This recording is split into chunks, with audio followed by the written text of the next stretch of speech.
மாண்புமிகு உறுப்பினர் திரு எடப்பாடி கே பழனிசாமி அவர்கள். மாண்புமிகு பேரவைத் தலைவர் அவர்களே,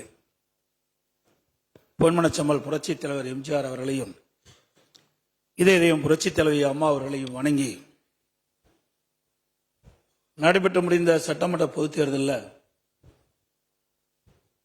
எடப்பாடி சட்டமன்ற தொகுதியில் போட்டியிட்ட எனக்கு தமிழகத்திலேயே அதிக வாக்கு வித்தியாசத்திலே வெற்றி பெற செய்த எடப்பாடி தொகுதி வாக்காளர் பெருமக்களுக்கு எனது நெஞ்ச நிறைந்த நன்றியினை அவர்கள் பாதங்களிலே சமர்ப்பித்து, மாண்புமிகு பேரவைத் தலைவர் அவர்களே, மாண்புமிகு முதலமைச்சர் தனி தீர்மானம் கொண்டு வந்திருக்கின்றார்கள். அதிலே அனைத்து இந்திய அண்ணா திராவிட முன்னேற்ற கழகத்தின் சார்பாக என்னுடைய கருத்துக்களை கூற விரும்புகின்றேன். கர்நாடக அரசு மேகதாதுவின் குறுக்கே அணை கட்டுவது தொடர்பாக பல்வேறு காலகட்டங்களிலே அதை தடுத்து நிறுத்துவதற்கு அனைத்து இந்திய அண்ணா திராவிட முன்னேற்ற கழக அரசு பல்வேறு நடவடிக்கை எடுக்கப்பட்டது. கர்நாடக அரசு மேகதாது என்னும் இடத்தில் தன்னிச்சையாக காவிரி ஆற்றின் குறுக்கே அணை கட்ட முயற்சித்து தடுத்து நிறுத்தம் போட்டு மாண்புமிகு அம்மா அவர்கள் தமிழகத்துடைய முதலமைச்சராக இருந்த காலகட்டத்தில் 5/12/2014 அன்று தமிழ்நாடு சட்டப்பேரவையில் தீர்மானம் கொண்டாந்து நிறைவேற்றப்பட்டு மாண்பு உறுப்பினர்கள் அந்த விவாதத்திலே கலந்து கொண்டு பல்வேறு கருத்துக்களை அப்பொழுது தெரிவித்திருக்கின்றார்கள். அப்பொழுது கொண்டு வந்த தீர்மானத்தின் அடிப்படையில் மாண்புமிகு பாரத பிரதமர் அவர்களுக்கு மாண்புமிகு அம்மா அவர்கள் அனுப்பிய கடிதத்தை அன்றைய தினம் இருந்த தமிழ்நாடு சேர்ந்த நாடாளுமன்ற உறுப்பினர்கள், புதுச்சேரியை சேர்ந்த நாடாளுமன்ற உறுப்பினர்கள் சுமார் 55 பேர் மாண்புமிகு பாரத பிரதமர் அவர்களை 28/3/2015 அன்று சந்தித்து இந்த கடிதத்தை கொடுத்து இதன் அடிப்படையில் நடவடிக்கை எடுக்க வேண்டும் என்று தெரிவித்தார்கள். அப்போது சம்பந்தப்பட்ட துறையிடம் தற்போதைய நிலை குறித்த அனைத்து விவரங்களையும் சேகரிக்க ஏற்கனவே அறிவுறுத்தியுள்ளதாகவும் இது குறித்து பரிசீலிப்பதாகவும் அன்றைய தினம் மாண்புமிகு பாரத பிரதமர் நாடாளுமன்றத்திலே உறுதியளித்தார்கள். மேலும் மாண்புமிகு அம்மா அவர்கள் தமிழகத்தில் முதலமைச்சர் இருந்த காலத்தில் 25/4/2015 அன்று மாண்புமிகு பாரத பிரதமர்களை நேரிலே சந்தித்து மேகதாது திட்டத்தினை கர்நாடக அரசு செயல்படுத்தக்கூடாது என கர்நாடக அரசுக்கு அறிவுறுத்தும்படி கோரிக்கை விளக்க கடிதம் பிரதமருக்கு அளித்தார்கள். மாண்புமிகு அம்மா அவர்கள் முதலமைச்சர் இருந்த காலத்தில் மாண்புமிகு பாரத பிரதமரிடம் 7/8/2015 மற்றும் 14/6/2016 ஆகிய நாட்களில் நேரில் சந்தித்து மேகதாது திட்டத்தினை கர்நாடக அரசு செயல்படுத்த அனுமதிக்க கூடாது என்று வலியுறுத்தினார்கள். மாண்புமிகு புரட்சித் தலைவி அம்மா அவர்கள் மேகதாது அணை உட்பட காவிரி ஆற்றின் குறுக்கே கர்நாடக அரசு காவிரி நடுவர் மன்ற இறுதி ஆணையை மீறும் வகையிலும் தமிழ்நாடு அரசின் இசைவு பெறாமலும் எந்த ஒரு திட்டத்தையும் செயல்படுத்த உத்தேசிக்குமானால் தமிழ்நாட்டின் உரிமையை நிலைநாட்ட சட்டப்பூர்வமான அனைத்து நடவடிக்கைகளும் தமிழ்நாடு அரசு மேற்கொள்ளும் என 18/8/2016 அன்று இம்மாமன்றத்தில் 110 விதியின் கீழ் உறுதிபட தெரிவித்தார்கள். இதற்கிடையில் மாநில அரசுகள் தாக்கல் செய்த சிவில் வழக்குகள் விசாரணைக்கு உகந்ததா என்பது பற்றி உச்சநீதிமன்றத்தில் சம்பந்தப்பட்ட மாநிலங்கள் மத்திய அரசுடன் வாதிட்டன. 9/12/2016 அன்று உச்சநீதிமன்றம் அளித்த ஆணையில் இம்மனுக்கள் உச்சநீதிமன்றத்தின் விசாரணைக்கு உகந்தவை என தீர்ப்பளித்து அதன் பின்னர் ஜூலை 2017 முதல் செப்டம்பர் 2017 வரை இறுதிக்கட்ட வாதங்கள் உச்சநீதிமன்றத்தில் நடைபெற்றன. இதில் கர்நாடக அரசு 9 நாட்களும், கேரள அரசு 2 நாட்களும், தமிழ்நாடு அரசு 13 நாட்களும், புதுச்சேரி மற்றும் மத்திய அரசு தலா 1 நாட்களும் தங்கள் வாதங்களில் நீதிமன்றத்தில் எடுத்து வைத்தன. அனைத்து தரப்பு வாதங்களையும் கேட்டிருந்த உச்சநீதிமன்றம் 16/2/2018 அன்று தனது தீர்ப்பினை வழங்கியது. இத்தீர்ப்பின் முக்கிய அம்சங்கள் பின்வருமாறு: பன்மாநில நதிகள் தேசிய சொத்து, எந்த ஒரு மாநிலம் தனி உரிமை கோர இயலாது என்று நவம்பர் 1991 ஆண்டிய உச்சநீதிமன்றத்தின் கருத்து இத்தீர்ப்பில் மீண்டும் உறுதி செய்யப்பட்டுள்ளது. 1892 மற்றும் 1924 ஆண்டிய ஒப்பந்தங்கள் செல்லத்தக்கதல்ல என்ற கர்நாடகின் வாதம் ஏற்றுக்கொள்ளப்படவில்லை. கர்நாடக அரசு தமிழ்நாட்டின் பாசன பரப்பான 24.7008 லட்சம் ஏக்கர் என்பதை 21 லட்சம் ஏக்கர் என குறைக்க வேண்டும் என நடுவர் மன்றத்தின் முன் வாதிட்டது. இதனை காவிரி நடுவர் மன்றம் ஏற்றுக்கொள்ளாமல் தமிழ்நாட்டின் பாசன பரப்பு 24.708 லட்சம் ஏக்கர் என அதன் இறுதி தீர்ப்பில் குறிப்பிட்டுள்ளது. இதனை உச்சநீதிமன்றம் ஏற்றுக்கொண்டுள்ளது. உச்சநீதிமன்றம் தற்போது பிறப்பித்த ஆணைக்கு பாதகம் ஏதும் இல்லாமல் காவிரி நடுவர் மன்ற இறுதி ஆணைப்படி மாதாந்திர அடிப்படையில் 15 ஆண்டுகளுக்கு தமிழ்நாட்டிற்கு நீர் வழங்கப்பட வேண்டும் என்பது உறுதிப்படுத்தப்பட்டுள்ளது. உச்சநீதிமன்றம் அனைத்து மாநில வாதங்களை முழுமையாக கேட்டிருந்த பின்னர் கீழ்ப்படுகை மாநிலங்களில் ஒப்புதல் இல்லாமல் மேல்படுகை மாநிலங்களில் எவ்வித கட்டுமான பணிகளும் மேற்கொள்ளக்கூடாது என தெளிவான தீர்ப்பை வழங்கியுள்ளது.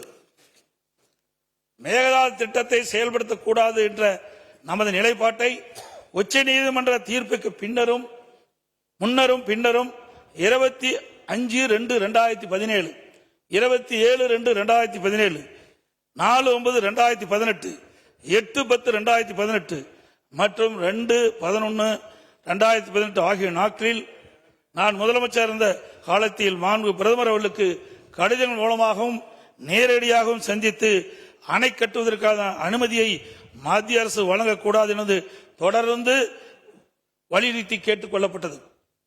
மேலும் 5/7/2017 மற்றும் 23/11/2017 ஆகிய நாட்களில் மத்திய நீர்வள ஆதாரத்துறை அமைச்சரையும் நேரிலே சந்தித்தும் கடிதங்கள் வாயிலாகவும் கர்நாடக அரசுக்கு மேகதாது அணை கட்ட எவ்வித அனுமதியும் மத்திய அரசு வழங்கக்கூடாது என வலியுறுத்தப்பட்டது.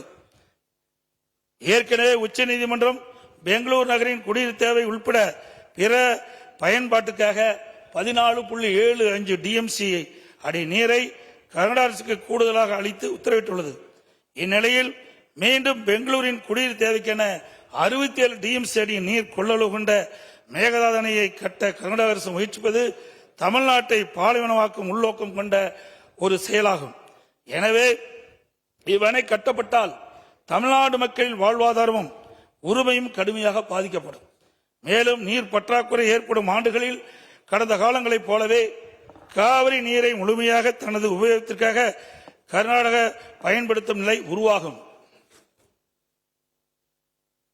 இதை தவிர காவிரி படுகையில் மேற்படுகை மாநிலமான கர்நாடகா புதிய அணை கட்டுவதற்கான எந்த ஒரு அனுமதியும் மத்திய அரசு வழங்கக்கூடாது என்றும் உறுதிபட எடுத்துரைக்கப்பட்டது.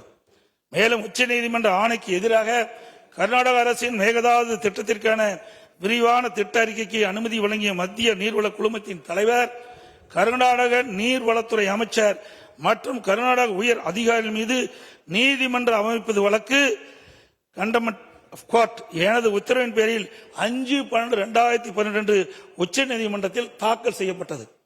மீண்டும் மேகதாதில் புதிய அணை கட்ட விரிவான திட்ட அறிக்கை தயாரிக்க மத்திய நீர்வள குழுமம் கர்நாடக அரசுக்கு அளித்துள்ள அனுமதியை திரும்ப கோரி மத்திய அரசை வலியுறுத்தி தமிழ்நாடு சட்டப்பேரவையில் 6/12/2012 அப்போது முதலமைச்சர் இருந்த நான் கொண்டு வந்த தனி தீர்மானத்தை ஒருமனதாக நிறைவேற்றப்பட்டது. அனைத்து இந்திய அண்ணா திராவிட முன்னேற்ற கழகத்தை பொறுத்தவரைக்கும் 1986 ஆண்டு மாண்புமிகு புரட்சித் தலைவர் எம்ஜிஆர் அவர்களால் துவக்கப்பட்ட சட்ட போராட்டத்தை தொடர்ந்து காவிரி நடுவர் மன்றம் அமைத்து அதை மத்திய அரசியலை வெளியிடச் செய்து நடுவர் மன்றத்தின் இறுதி ஆணையின்படி காவிரி மேலாண்மை வாரியம் மற்றும் காவிரி நீர் முறைப்படுத்தும் குழு ஆகியவற்றை அமைக்க உச்சநீதிமன்றத்தை நாடியது. எனது தலைமையிலான மாண்பு அம்மாவின் அரசு எடுத்த தொடர் நடவடிக்கையின் காரணமாக 16/2/2011 உச்சநீதிமன்றம் இறுதி தீர்ப்பை வழங்கியது. தொடர்ந்து 1/6/18 அன்று காவிரி மேலாண்மை ஆணையம் மற்றும் காவிரி நீர் முறைப்படுத்தும் குழு செயலாக்கத்தை மத்திய அரசு அறிவித்து அதனை மத்திய அரசிலும் வெளியிடப்பட்டது. இந்த ஆணையத்தின் பணிகளும் குழுவின் பணிகளும் முறையாக கீழ்கண்டவாறு வரையறுக்கப்பட்டுள்ளன. 1. காவிரி நதிநீரை தேக்குதல், பகிர்மானம் செய்தல், முறைப்படுத்தல் மற்றும் கட்டுப்படுத்துதல். 2. காவிரி நீர் முறைப்படுத்தும் குழுவின் துணையுடன் அணைகளின் செயல்பாட்டை மேற்பார்வையிடுதல் மற்றும் அவற்றிலிருந்து நீரை பாசன மற்றும் இதர தேவைகளுக்கு வழங்குவதை முறைப்படுத்துதல். 3. கர்நாடகம் தமிழ்நாடு எல்லையில் வில்லுக்குண்டுக்கு நீர் அளவை நிலையத்தில் கர்நாடக அரசு நீர் வழங்குவதை கண்காணிப்பது. இவற்றை தவிர வேறு பணிகள் எதுவும் மேற்கொள்ள இந்த ஆணையத்துக்கு எவ்வித அதிகாரம் இல்லை.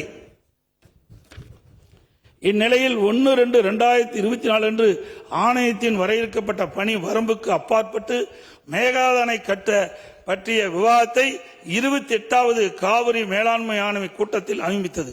அப்போதைய திமுக அரசு இதனை கடுமையாக எதிர்த்து வெளிநடப்பு செய்தது குறித்தும் ஆணையம் அதன் அதிகார வரம்பிற்கு சம்மதமில்லாத மேகதாது அணை கட்டுவது குறித்த கருத்தை மத்திய நீர்வள கமிஷன் பரிந்துரைத்துள்ளது குறித்து அப்போதைய திமுக அரசின் கவனத்திற்கு நான் கொண்டு வந்தேன்.